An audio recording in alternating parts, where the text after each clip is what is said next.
તો ખાસ કરીને હળવદ શહેરના જુદા જુદા વિસ્તારોમાં દરરોજ જે છે એક દિન ને એક દી જે છે વીજ કાપ મૂકવામાં આવી રહ્યો છે અને તેની સાથે પીજીવીસીએલ તંત્ર દ્વારા એક સોશિયલ મીડિયામાં મેસેજ પણ વાયરલ કરવામાં આવતો હોય છે કે ભાઈ હળવદના આ વિસ્તારમાં જે છે એ આજે વીજ કાપ જે છે એ રહેશે। એટલે ખાસ કરીને આપણે પણ એમાં થોડી તપાસ કરી તો પછી આપણને જાણવા મળ્યું કે પીજીવીસીએલ તંત્ર દ્વારા અત્યારે જે છે એ કેબલ બદલાવાની કામગીરી છે એ કરી રહ્યા છે। આપણી સાથે હળવદ ટાઉનના ડેપ્યુટી એન્જિનિયર જેલ બરંડા સાહેબ છે, એમની સાથે થોડીક વાત કરી। સાહેબ, આમ તો ક્યારેક તો દરરોજ મેસેજ પડતા હોય છે કે હળવદ શહેરના જુદા જુદા વિસ્તારોમાં વીજ કાપ રહેશે, તો વીજ કાપ જે છે એ શા માટે મૂકવામાં આવે છે અને પીજીવીસીએલ તંત્ર દ્વારા વીજ કાપ મૂકવામાં આવે છે, શું કામગીરી કરવામાં આવી રહી છે, એને લઈને થોડીક માહિતી આપજો। હા, ચોક્કસ મેહુલભાઈ। હળવદ પીજીવીસીએલ શહેર પેટા વિભાગીય કચેરી હેઠળ હાલ આરડીએસએસ કેન્દ્ર સરકારની જે સ્કીમ છે એ સ્કીમ હેઠળ એમવીસીસી કેબલ નાખવાની કામગીરી ચાલુ છે, જેની અંદર હળવદના અર્બન ફીડરો જેમાં મહર્ષિ, રેલવે, હાઈવે અને સિટી વન ફીડર કે જેમાં વધારે પડતા રહેણાંક વિસ્તાર વધારે આવે છે, એ ફીડરોમાં અવારનવાર ચોમાસાની સિઝન દરમિયાન, ખાસ કરીને ઉત્તરાયણની સિઝન દરમિયાન અને વરસાદી વાવાઝોડું કે એવું કંઈ હોય ત્યારે અચાનક જ્યારે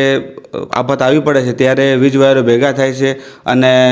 વીજ લાઈનો ઉપર ઝાડવાઓ તૂટી પડે છે, ત્યારે જે નુકસાન થાય છે એના કારણે ઘણી બધી વાર વીજ વિક્ષેપ થતો હોય છે અને વીજ પુરવઠો ઘણા સમય માટે ખોરવાતો હોય છે। જે અંતર્ગત હાલ સરકારશ્રીની જે સ્કીમ છે એ સ્કીમ હેઠળ આ 4 ફીડરોમાં કામગીરી ચાલુ છે અને છેલ્લા 10-12 દિવસથી આ કામગીરી ચાલુ છે અને એમાં જોઈએ તો ટોટલ 4 ફીડરોમાં 40 કિલોમીટર જેવો અંદાજિત સર્કિટ કિલોમીટરની લાઇન છે, જે પૈકી હાલ આજ દિન સુધી 15 કિલોમીટર જેટલી વીજ લાઇનનો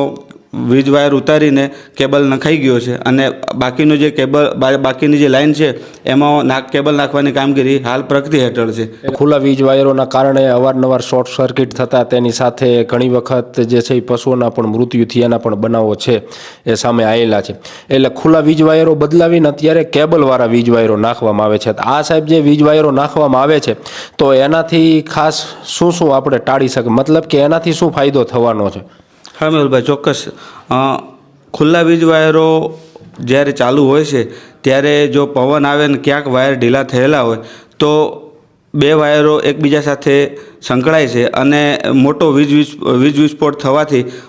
વીજ ફોલ્ટ સર્જાય છે અને મોટી દુર્ઘટના થાય છે। જે તે સમયે કદાચ હળવદ સિટીની અંદર વાત કરીએ તો હળવદ સિટીની અંદર મેઇન રોડ ઉપરથી જે વીજ લાઈનો પસાર થયેલી છે ત્યારે એની અંદર ટ્રાફિકવાળો વિસ્તાર હોય છે, આજુબાજુના વિસ્તારોમાં હાઈવેવાળો વિસ્તાર છે, ગામમાંથી પસાર થતો ગામથી લઈને હાઈવે સુધી જોડતો જે લાઈન છે એમાંથી જે વીજ લાઈનો પસાર થયેલી છે, એ સમયે જો આવા ખુલ્લા વાયરો ભેગા થવાથી વીજ વાયર તૂટે છે અને નીચેથી કદાચ જો કોઈ માણસ કે પશુ પસાર થતું હોય તો જો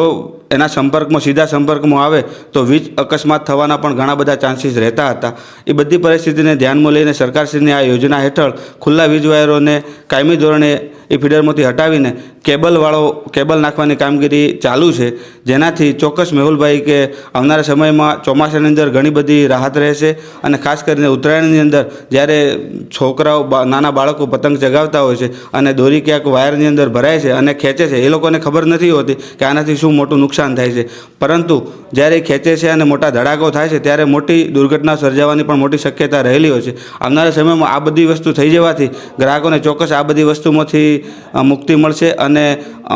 અમારી સંસ્થાને પીજીવીસીએલ સંસ્થાને પણ આ કામગીરી કરવામાં ઘણી બધી રાહત રહેશે અને માનવતા ગ્રાહકોને સાતત્યપૂર્ણ વીજ પુરવઠો મળી રહેશે, એ ચોક્કસ હકીકત છે।